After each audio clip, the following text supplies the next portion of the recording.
Hey there mga my love Sagittarius! Thank you so much for always staying here with me in this channel po. So yun nga na bago natin simulan to, no, I hope na naging maganda at masaya ang inyong Christmas at pagsalubong sa New Year. So Happy New Year Sagittarius! So yun nga mga babes, no, bago tayo mag-start din at i-check ang inyong energies, reminders na hindi po ito for all of you. Kaya naman, just take only what resonates with you guys. And of course, this is timeless. Wala rin tayong gender here. Babae, lalaki, LGBT cross-watchers. You can flip roles if you want. So yan, no? Thank you so much because you're still here with me. So, ano pang waitings natin? Let's go ahead and check this out. By the way, hi and hello new subscribers. My name is Yan. And sa returning subscribers, maraming salamat sa paulit-ulit at wala talaga ninyong patid at walang hanggan na suporta. So yes, person angel guys or angel Michael, thank you so much. What the Sagittarius needs to know. This is for my Sagittarius people. Can you please show me Sagittarius?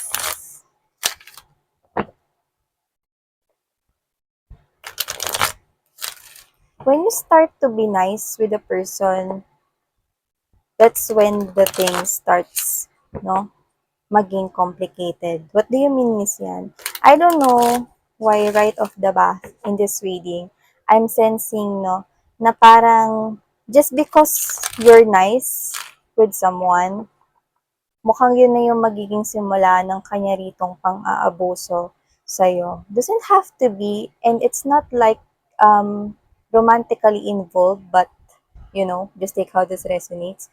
Mukhang yung pagiging nice, thoughtful, at kind mo sa isang individual, which I do sense, it's a new energy right here, or feels like no, pwedeng kilala or alam mo naman, or kilala mo na siya, or alam mo naman yung pangalan niya, ganyan, pero hindi naman kayo nag-uusap, no? When you start to be nice with this person, that's when the thing starts getting, no, nagiging complicated. Okay? So, I'm not saying that it's your problem, but it will be a problem to you if you entertain this energy. Actually, I do not like this person's energy, no? Parang ganito, bigyan ko example ha. For example, um, nakipagkita ka sa pinsan mo, no, sa mall kasi you're doing the grocery na rin naman, no? And it so happen your pinsan is andun din. And he or she is together with a friend. Okay, your pinsan, no? And then, sige, patahan kita dyan saglit para mag-say lang ako sa'yo ng hi, no? Sabi ng pinsan mo sa'yo. And then, sige, and then kita dito sa natapat ng grocery, And then, meron siyang kasamang friend. Okay? So, that friend pinakilala sa'yo, oy, ate, kuya, ito nga pala yung yung friend ko, yan. Ate, pinsan ko, yan. Si Collective, yan. And then, nagkakilala kayo dyan, no? And then, okay, makikita mo siya ulit kasi friend nga siya, di ba? Okay, which is connected siya sa kung sinong kilala mo. And then, there is instances, no, na makikita mo pa siya ulit, di ba? And then, magkakaroon rito ng parang pag-approach, no? Pwedeng i-add ka niya sa social media, which I do see, no, that there is some kind of a satellite thing or cable, whatever. So, it has something to do with online. So, maaaring i-chat ka niya, no? Magsisimula sa borrowing money. That's what I'm sensing strongly. Money related, no? But this energy, no, is hindi siya magte-take responsibility diyan. Okay? So, definitely may energy siya ng pagiging user. So, hindi ko alam kung kilala yun ng, or alam yun ng taong kakilala mo. Okay. In short, no, mukhang modus siya. Hinay ko sa dito. Archangel Michael, thank you so much for being present here in this reading. What the Sagittarius needs to know.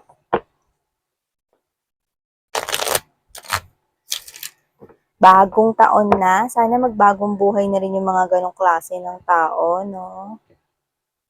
Yan. May ganun kasi, no? Yung energy kasi nakuha ko sa kanya, pwedeng mangungutang siya, tapos di magbabayad. Ganun, no? So, we have here this Three of Wands, King of Swords, the Hermit, okay? Knight of Pentacles. Oh! Someone's returning, having U-turn right here, but your sword is up. You're appearing here as the King of Swords energy because you've been from this Nine of Swords. Okay? So, kung sino man yan, nakikita ko rito, nagpaplano na siya ritong literal na makipagkita sa'yo. Yes. So, kung sino man to, no, nakikita ko rito na tawid dagat or either tawid via air, nung nakikita ko, no, so may distansya. Pero literal na, aside from distansya sa lokasyon, ay distansya rin pagdating rito sa tiwala at emosyon. So, kung sino man siya, nakataas, no, ang iyong espada with the King of Swords energy, at nakikita ko rito na pag nag-usap kayo, no, puro straightforward na kasing talas ng espada ang kanyang marireceive sa'yo. Straightforward, walang paligoy-ligoy, no?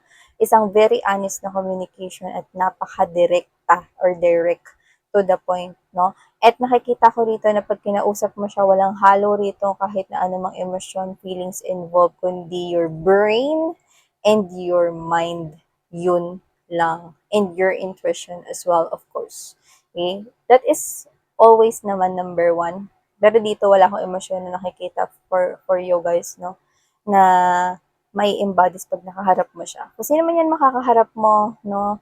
Nakikita ko dito na marami-rami sa kanila ang hindi pa rito sumusulpot sa harapan mo. Pero this 2024, you are about to see these people here if this is your reading right here. I'm seeing this person here traveling papunta sa'yo, and with the Knight of Pentacles energy, this is a sincere apology, wanting to apologize about something specifically, and I do sense na kung ano man yun, it has something to do with parang pinabayaan or hinayaan kanya word. So, hindi ko alam kung anong klase yon. So, maaaring siya ay yung past person mo or nakadeal mo in the past na pwedeng iniwan ka niya sa ere, pinabayaan ka niya. Okay? To the point na wala kang nagawa kundi ikaw yung nagplano at mag-strategize rito na i-fix or i-repair ano man rito, no, ang dapat na inyong partnership noon. Kung sino man siya. Doesn't have to be romantically, pero pwede rin naman kasi na ito ay pwede may kinalaman sa trabaho. No? Basta pag-iwan sa ere is something here na nagsa-stand out. Okay? At dito humihingi siya ng tawad, no? Kasi nakita ko rito na parang nakukonsensyo siya because of that. Kaya sasadyain ka niya rito. Okay? I don't know, I'm also picking up. Alam mo, your reading, no, is very specific. And parang talagang ano, no, sobrang meron ditong viewer na talagang kapit na kapit sa energy mo to, kaya nagiging halos personally na, no, or personal na tong reading na ito, no. Alam mo kung sino man siya, nakikita ko rito, no, na hindi siya um, hindi ko alam kung hindi siya palagamit or hindi siya marunong masyado sa social media. So, maaring ito ay someone here na alam mo yun, hindi techie siguro or hindi siya babad sa mga social media. Pwede rin na yung age niya something to do with siguro mga 50s pataas or what, no? Parang wala siyang ganong ka-interest. Pero yun nga, meron rin kasing mga energies kagaya ng mga youngsters, no, na hindi naman talaga into hawak cellphone all the time. So, maaring ganun din ito. Pero kung sino man siya, I do sense na ayaw niya, no, na i-chat ka lang or kausapin ka sa tawag, kundi personal. Okay? Kasi nakukonsensya siya talaga sa ginawa niya rito sa inyo, no? Na may kinalaman nga dun sa sinasabi ko sa inyo na parang iniwan niya, hinayaan niya kayo, no, sa ere. Parang ganyan. Yeah. Marami siyang na-realize, yun yung nakita ko rito, no? So, whatever the case may be, alam mo naman na darating tong araw na to, Sagittarius, no? Alam mo na darating tong araw na to na magbabalik rin siya rito, 8 of Cups energy, no? Tiwala, yung nakikita ko sa mga nakatayo rito na mga cups or mga baso, chalices rito, no? Tiwala, no? Kasi alam mo, nakukonsensya siya with this 8 of Swords energy, okay? Pwede kasing ginuyo ka niya, dinaya ka niya, no? Or niligtas niya yung sarili niya out of this mess, no? Hinayaan niya na ikaw yung mag-ayos niya. Parang umis ka po siya, no, noon. Hinayaan ka niya na naayusin yan. Yung iba, kung romantic romantic partner nyo yan, past lover, kung tawagin, no? Nakikita ko ito sa Sagittarius, no, na siya itong energy na hinayaan ka niya, no, na parang dahil sobrang-sobra mo siyang mahal dito, parang hinayaan niya rito na parang mamatay yung puso mo. Ganun yun ang kuha ko rito. Kung sino man siya, talagang na-broken hearted ka sa kanya if this is a love relationship in the past. Pero ngayon hindi na. Pero yung trauma nandun pa rin sa'yo. Nakataas pa rin yung espada mo with the King of Swords energy right here. Yan. O, Miss Yan, wala ba diyang may kinalaman sa trabaho? Yan. Meron!